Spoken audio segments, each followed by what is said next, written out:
Morning student. आज जो आपका टॉपिक है वो है व्यक्ति और समाज, इंडिविजुअल एंड सोसाइटी। देखिए, हम सामाजिक मनोविज्ञान पढ़ रहे हैं। मनोविज्ञान में हमने पढ़ा सामाजिक मनोविज्ञान की परिभाषा, उसका क्षेत्र, उसकी प्रकृति। लास्ट टाइम हमने सोशल और कल्चरल फैक्टर्स पढ़े थे। आज हम पढ़ेंगे व्यक्ति और समाज, इंडिविजुअल एंड सोसाइटी, कि किस प्रकार व्यक्ति और समाज आपस में उनका क्या संबंध है और समाज और व्यक्ति से दोनों एक दूसरे को कैसे प्रभावित करते हैं, इसके बारे में हम विस्तार से पढ़ेंगे। देखिए, व्यक्ति और समाज के बीच यदि हम संबंध की बात करें, रिलेशनशिप की बात करें, तो रिलेशनशिप में क्या आता है व्यक्ति और समाज में, कि इन दोनों में क्या संबंध है। देखिए, मैंने सोशलाइजेशन से पढ़ाया था तुम्हें।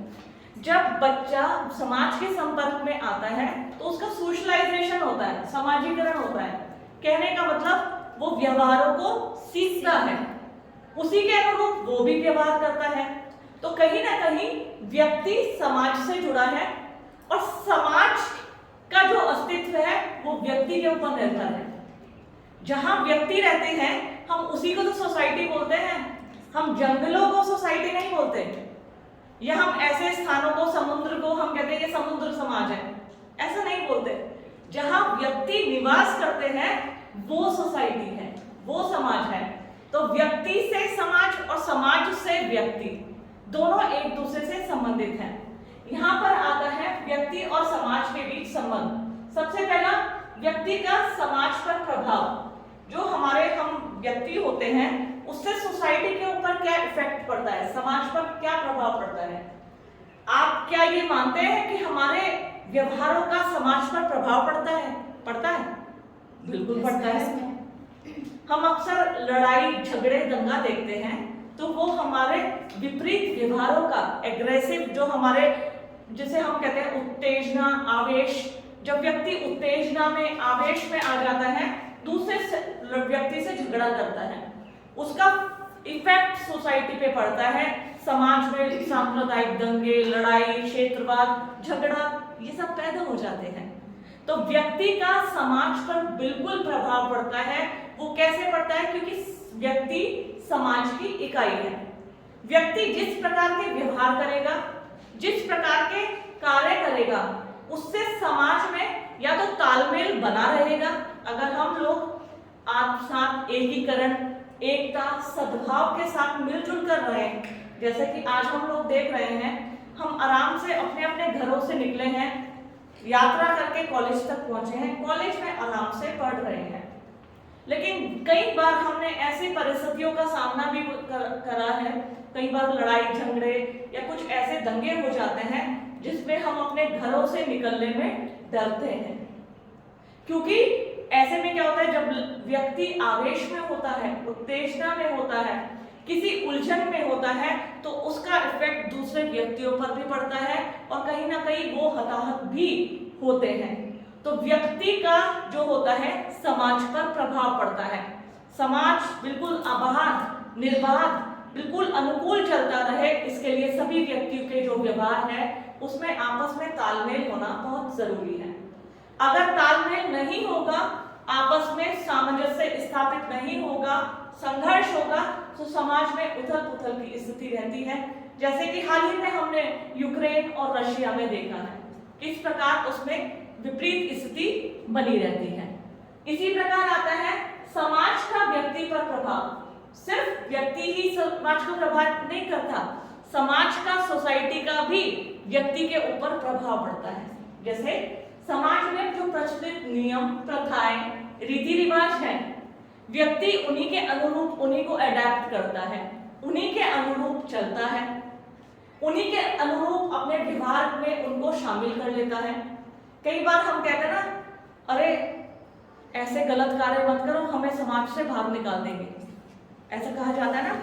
माता पिता द्वारा अक्सर लड़कियों को ये शिक्षा दी जाती है, रात को घर से देर से मत आना, कहीं जा रही हो तो अपने माँ बाप की इज्जत की ध्यान रखना, वरना हमें समाज से बाहर कर देंगे। तो क्या इस समाज से बाहर कर देने का मतलब हमें किसी स्थान से उठाकर बाहर रख देंगे? तो क्या होता है? समाज से बाहर मतलब हमारे से इंटरेक्शन बंद कर दिया जाएगा, कोई हमें अपने त्योहार में, शादी विवाह उत्सव में निमंत्रण नहीं देगा। अगर हम किसी को निमंत्रण देंगे कोई हमारे यहाँ नहीं आएगा, क्योंकि अवहेलना, उपहास, तिरस्कार, ये शब्द हमने जो सुने हैं, कहीं ना कहीं अगर हम समाज के प्रचलित नियमों, परंपराओं, रीति रिवाजों इनका पालन नहीं करते तो समाज से हमारी अवहेलना की जाती है। तो इस प्रकार व्यक्ति का समाज पर प्रभाव और समाज का व्यक्ति पर प्रभाव, इसको हम दो तरीकों से और पढ़ सकते हैं। दो थ्योरी है, दो सिद्धांत है। पहला है सामाजिक समझौते का सिद्धांत, दूसरा है समाज का साम्यवादी सिद्धांत। जो सामाजिक समझौते का सिद्धांत है वो दिया था हॉब्स, लॉक, रूसो वगैरह ने। रूसो, हॉब्स और लॉक द्वारा सामाजिक समझौते का सिद्धांत दिया गया था। देखिए, उन्होंने सामाजिक समझौते का सिद्धांत किस लिए बनाया? उन्होंने कहा है समाज का निर्माण, किन्होंने? हॉब्स, लॉक, रूसो ने, कि समाज का निर्माण हम ही व्यक्तियों ने किया है, अपनी आवश्यकताओं की पूर्ति के लिए किया है। पहले क्या था? मनुष्य जंगलों में घूमता था, लेकिन जैसे जैसे समाज का विकास हुआ, ईर्ष्या, द्वेष या अपने व्यक्तिगत मैं, मेरा परिवार, मेरी फैमिली, मेरे बच्चे, जब व्यक्ति में इनका विकास हुआ तो कहीं ना कहीं स्वयं व्यक्ति ने ही समाज का विकास किया है। तो व्यक्ति समाज का निर्माता है, और जो व्यक्ति होता है वो समाज के साथ अपने संबंधों को स्थापित करके रहता है। सामाजिक समझौते का सिद्धांत, इसे सामाजिक समझौते का सिद्धांत इसलिए कहा गया है कि व्यक्ति अपनी आवश्यकताओं की पूर्ति के लिए समाज का निर्माण करता है। फिर जो समाज में प्रचलित रीति रिवाज, प्रथाएं, नियम, विश्वास, विचार, कानून है, सभी व्यक्ति ने बनाए हैं। और किस लिए बनाए हैं? अपने व्यक्तियों को ही नियंत्रित करने के लिए।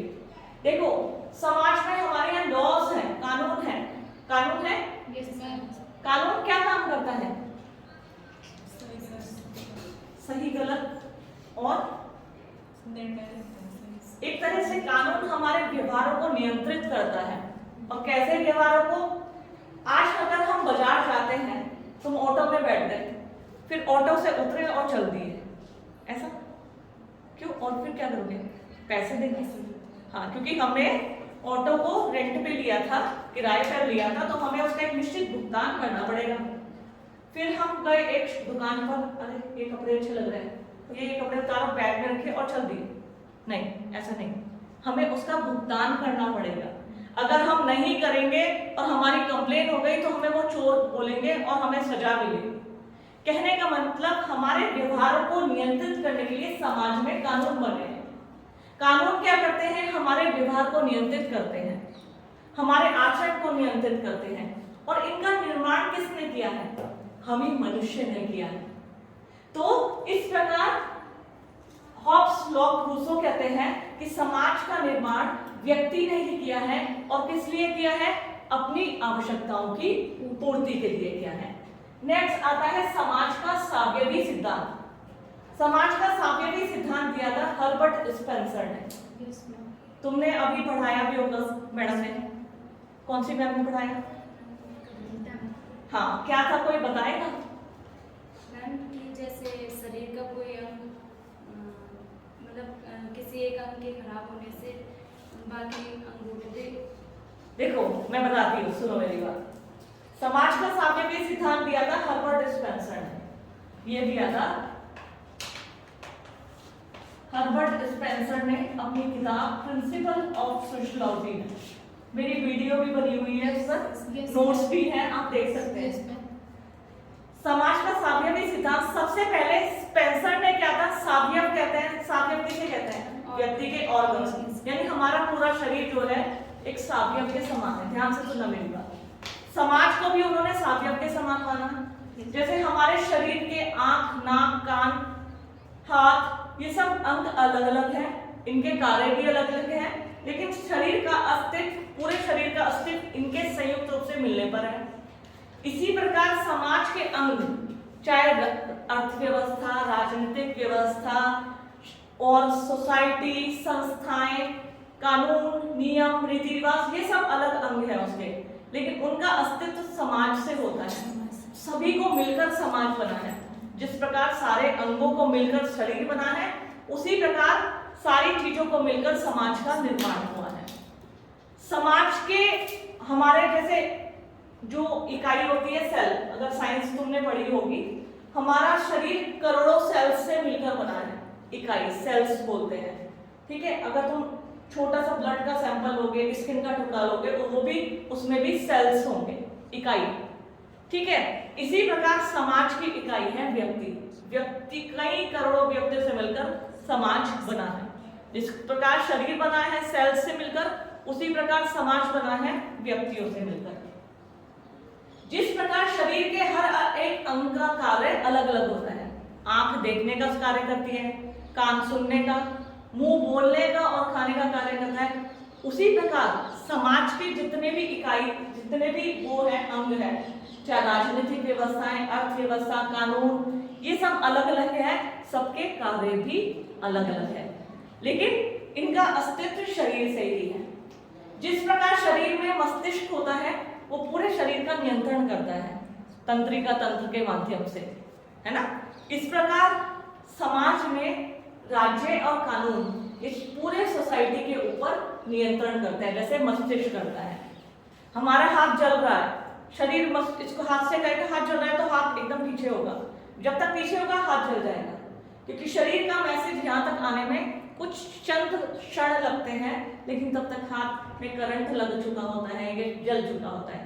इसी प्रकार शरीर का जो कंट्रोल होता है वो हमारे न्याय प्रशासन, कानून प्रशासन के माध्यम से होता है, कि अगर किसी अंग में या किसी शरीर के किसी पार्ट में कोई प्रॉब्लम है तो वो कौन नियंत्रित करता है? कानून और न्याय, ये सब उसको नियंत्रित करते हैं।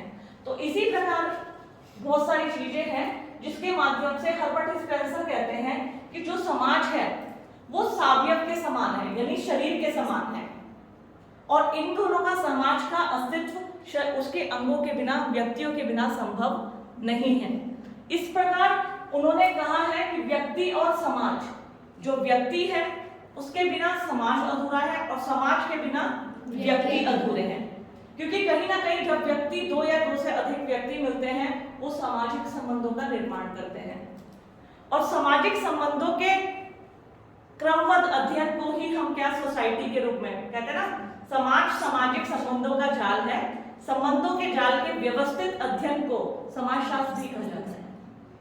तो इस प्रकार इंडिविजुअल एंड सोसाइटी, व्यक्ति और समाज आपस में संबंधित हैं। तो वो कैसे हैं, सबसे पहले बताएंगे आप कि व्यक्ति का समाज पर क्या प्रभाव पड़ता है और समाज का व्यक्ति पर क्या प्रभाव पड़ता है, और इन दोनों सिद्धांत के माध्यम से व्यक्ति और समाज के संबंधों को डिफाइन किया जा सकता है। तो ये है आपका इंडिविजुअल एंड सोसाइटी, व्यक्ति और समाज। ऐसा कुछ